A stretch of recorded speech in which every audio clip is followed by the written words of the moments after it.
دنیا میں کچھ اس طرح گزارو یہ دن رات، دنیا میں کچھ اس طرح گزارو یہ دن رات کہ دنیا میں صرف تم ہو اور تمہاری مثال ہو۔ حاضرین، آج کا میرا عنوان ہے کہ اپنے اخلاق بلند کرو۔ تم اپنے اخلاق کو اتنا بلند کرو کہ دوسرے لوگ دیکھ کر کہیں اگر امت ایسی ہے تو ان کا نبی کیسا ہوگا۔ سب سے پہلے ہمیں معلوم ہونا چاہیے کہ اخلاق کا مفہوم کیا ہے۔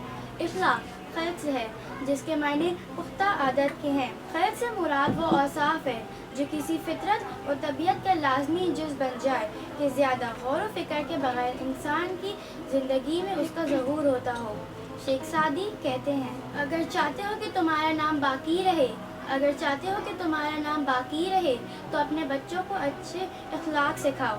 ہر مذہب نے اپنے پیروکاروں کو خدا کی محبت کا مستحق بنانے کا طریقہ بتایا ہے، اور دین اسلام کا امتیاز یہ ہے کہ اس نے آخری نبی صلی اللہ علیہ وآلہ وسلم کی حیات طیبہ کا عملی نمونہ پیش کر کے اس کے مطابق زندگی بسر کرنے کو اللہ کی محبت حاصل کرنے کا بہترین ذریعہ ٹھہرایا۔ ان میں سے اخلاق کا عالی ہونا سب سے ضروری ہے، کیونکہ انسان اپنے اخلاق اور کردار سے ہی پہچانا جاتا ہے۔ نبی کریم نے ارشاد فرمایا، قیامت کے دن میزان عمل میں اچھے اخلاق سے زیادہ وزنی اور بھاری چیز کوئی نہ ہوگی۔ اخلاق ایک دکان ہے اور زبان اس کا تالا۔